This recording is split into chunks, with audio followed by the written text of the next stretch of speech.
శ్రీగురుభ్యో నమః. నమో దేవ్యై మహాదేవ్యై శివాయై సతతం నమః. నమః ప్రకృత్యై భద్రాయై నియతాః ప్రణతాస్మతాం.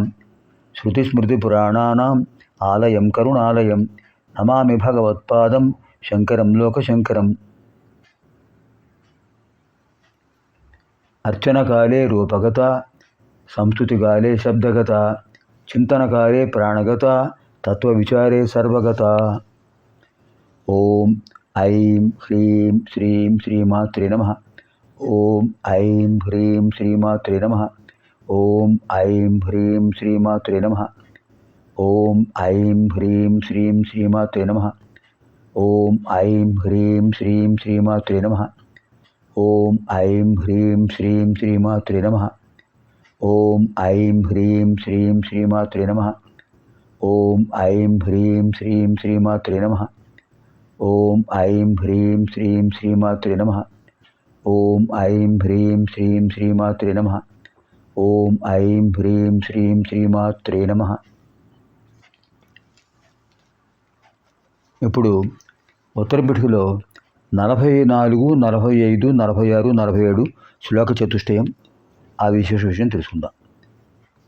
తత్ఫలం కోటి గుణితం నామ్నోప్యేకస్య కీర్తనాత్ ఏతదన్యైర్జపైస్తోత్రైః అర్చనైత్యత్ఫలం లభేత్. తత్ఫలం కోటి గుణితం భవేన్నామ శతత్రయాత్ వాగ్దేవీరచితే స్తోత్రే తాదృశో మహిమా యది సాక్షాత్ కామేశ కామేశీ కృతేస్మిన్ గృహ్యతామితి. సకృత్ సంకీర్తనాదేవ నామ్నామస్మిన్ శతత్రయే భవేత్ చిత్తస్య పర్యాప్తిః మౌనమన్యానపేక్షిణీ. నజ్ఞాతవ్యమితోప్యన్యత్ నజప్తవ్యం చ కుంభజ. నజప్తవ్యం చ కుంభజ. చాలా అద్భుతంగా చెప్పారు హయగ్రీవస్వామి గారు. తత్ఫలం కోటి గుణితం నామ్నోప్యేకస్య కీర్తనాత్ ఏతదన్యైర్జపైస్తోత్రైః అర్చనైర్యత్ఫలం లభేత్. యత్ఫలం భవేత్.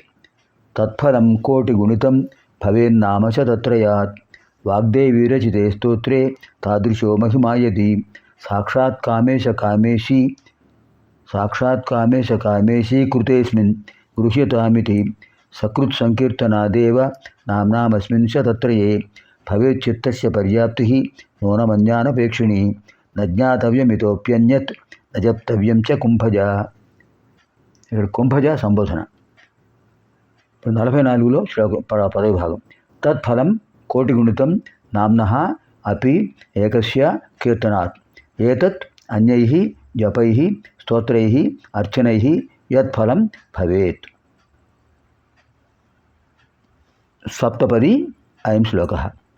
తత్ఫలం కోటి గుణితం భవేత్ నామశతత్రయాత్ వాగ్దేవీరచితే స్తోత్రే తాదృశः మహిమా యది.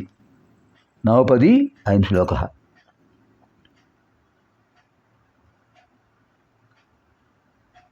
సాక్షాత్ కామేశ కామేశీ కృతే అస్మిన్ గృహ్యతాం ఇతి. సకృత్ సంకీర్తనాత్ ఏవ నామ్నాం అస్మిన్ శతత్రయే. దశపది అయం శ్లోకः. భవేత్ చిత్తస్య పర్యాప్తిః నూనం అన్యానపేక్షిణీ. న జ్ఞాతవ్యం ఇతః అపి అన్యత్ న జప్తవ్యం చ కుంభజ. చతుర్దశపది అయం శ్లోకः.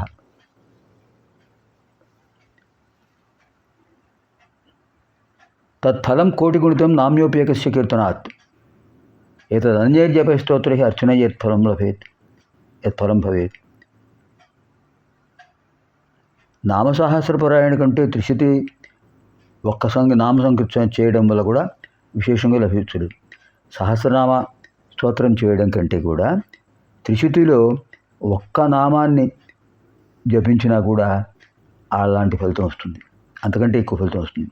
ఏతదన్యైర్జపైః స్తోత్రైః అర్చనైః యత్ఫలం భవేత్. దీన్ని మించినటువంటి స్తోత్రాలు ఏమీ లేవు. ఏ స్తోత్రం జపించినా ఏ స్తోత్రం పారాయణ చేసినా ఇంతకంటే విశేషమైన ఫలితం రాదు. తత్ఫలం కోటి గుణితం భవేత్ నామశతత్రయాత్. త్రిశతి స్తోత్రం చేయడం వల్ల మిగతా స్తోత్రాల యొక్క పుణ్యఫలం కంటే ఎక్కువ పుణ్యఫలం వస్తుంది. అనేక గుణితం, ఎన్నో రెట్లు. కారణం ఏమిటి? వాగ్దేవి రచితే స్తోత్రే తాదృశో మహిమ. ఇది వాగ్దేవతలు, వసున్యాది వాగ్దేవతలు తయారు చేసినటువంటి వాడు చెప్పినటువంటి స్తోత్రంలోనే అంత మహిమ ఉంటే అంతకంటే ఎక్కువ ఉండాలి కదా దీంట్లో, త్రిశతిలో. కారణం సాక్షాత్తు పార్వతీ పరమేశ్వరుడు చెప్పిందే. అందుకే ఏం చెప్పారు? సాక్షాత్ కామేశ కృతే అస్మిన్ గృహ్యతామితి. ప్రత్యక్షంగా కామేశ్వరి అమ్మవారు స్వామివారి నామాలు చెప్పారు, స్వామివారు కామేశ్వరి అమ్మవారి నామాలు చెప్పారు. ఇంతకంటే విశేషం ఏమిటి? సకృత్ సంకీర్తనాదేవ. జీవితంలో ఒక్కసారైనా సరే ఈ నామాలు సంకీర్తన చేసినట్లయితే అస్మిన్ నామ శతత్రయే, ఈ 300 నామాలు చేసినట్లయితే విశేషమైన ఫలితం లభిస్తుంది. భవేత్ చిత్తస్య పర్యాప్తి భవేత్. చిత్తశాంతి కలుగుతుంది. మనసు ఎప్పుడైతే అన్యత్రా చాంచల్యం కలిగి ఉంటుందో అప్పుడు చిత్తశాంతి ఉండదు. ఏకాగ్రత ఉన్నప్పుడు చిత్తశాంతి. మనసు ఎప్పుడైతే చాంచల్యం ఉంటుందో అదే చిత్తం, వేరే చిత్తం ప్రత్యేకంగా లేదు. మనసుకు చాంచల్యం ఎక్కువైపోతే చిత్తం అంటారు. అప్పుడు ఆ చాంచల్యం పోతే కొంత చాంచల్యం తగ్గుతుంది, మనస్సు యొక్క రూపం బయటపడుతుంది. అంతేత మనస్సు విపరీతమైన చాంచల్యం పొందినప్పుడు చిత్తం అనే తత్వం, చిత్తం అనే రూపం ఏర్పడుతుంది. అటువంటిది ఉండకూడదు, అది రాకూడదు. దానివల్ల ఏమవుతుంది?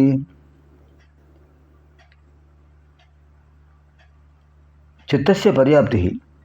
ఇప్పుడు చాంచల్యం పూర్తిగా నశిస్తుంది. చాంచల్యం పర్యాప్తి భవేత్, పూర్తిగా పోతుంది. నూనం అన్యానపేక్షిణి, ఇంకొక అపేక్ష ఉండదు. నా జ్ఞాతవ్యం ఇతః అపి అన్యత్, ఇంతకంటే తెలుసుకోవాల్సిందే ఉంది. జ్ఞాతవ్యం అన్యః అపి అన్యత్ నా, ఇతః అన్యత్ జ్ఞాతవ్యం అపి నాస్తి, ఇంతకంటే తెలుసుకోవాల్సింది ఏదీ లేదు.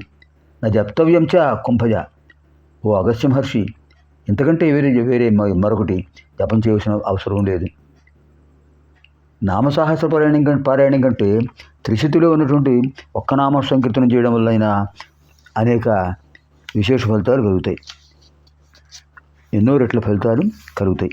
అంతేకాదు, లలితా త్రిశతి నామంలో భిన్నమైనటువంటి జపాలు, స్తోత్రాలు, అర్చనాల వల్ల లభించే ఫలితం కంటే త్రిశతి నామ పారాయణం, త్రిశతి మంత్రపారాయణం వల్ల ఎన్నో రెట్లు ఫలితం వస్తుంది, ఫలసిద్ధి కలుగుతుంది.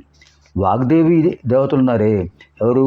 వశిని, కామేశ్వరి, మోదిని, విమల, అరుణ, జయిని, సర్వేశ్వరి, కౌలిని.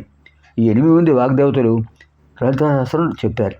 వాళ్ళు రాశారు, వాళ్ళు తయారు చేశారు, ఆ స్తోత్రాలు చెప్పారు, అమ్మవారు జపించారు, అమ్మవారు అనుగ్రహం పొందారు. మరి వాటి యొక్క ఫలితమే అలా ఉంటే సాక్షాత్తు కామేశ్వరీదేవి, కామేశ్వర స్వామి వాళ్ళ ముఖబద్ధం నుండి వచ్చినటువంటి త్రిశతి నామమహిమ ఎంత వర్ణించగలమా? కనుక ఈ త్రిశతి నామ పారాయణం ఒక్కసారి చేసిన నిరపేక్షమైన చిత్తసంతృప్తి కలుగుతుంది, అద్భుతమైన మనశ్శాంతి కలుగుతుంది. ఆందోళన, ఆవేదన, ఉగ్రత ఏవి ఉండవు. అవి లేనప్పుడు మనస్సు ఎంతో నిర్మలంగా ఉంటుంది. తత్ఫలితంగా శరీరం స్వస్థత పొందుతుంది. అంటే దీనికంటే జపించదగింది ఇంకేదీ లేదు. ఏతదేవ జప్యం అన్యత్ నజప్యం, ఇది మాత్రం జపిస్తే చాలు అని అద్భుతంగా చెప్పారు 4 శ్లోకాల్లో. తత్ఫలం కోటిగుణితం నామ్నోప్యేకస్య కీర్తనాత్ ఏతదన్యైర్జపై స్తోత్రైః అర్చనైర్యత్ఫలం భవేత్. తత్ఫలం కోటిగుణితం భవేన్నామశతత్రయాత్ వాగ్దేవి రచితే స్తోత్రే తాదృశో మహిమా యది సాక్షాత్ కామేశ కృతేస్మిన్. ఇదంతా ఒకటే పదం. సాక్షాత్ కామేశ కృతేస్మిన్ గృహ్యతామితి సకృత్ సంకీర్తనాదేవ నామ్నామస్మిన్ శతత్రయే భవే చిత్తస్య పర్యాప్తి నూనమన్యానపేక్షిణి న జ్ఞాతవ్యమితోప్యన్యత్ న జప్తవ్యం చ కుంభజ. పునర్మిలామः ఆగామిని కార్యక్రమే. సర్వేభ్యः పార్వతీపరమేశ్వర్యోः దివ్యానుగ్రహప్రాప్తిరస్తు. శుభం భవతు. స్వస్తి.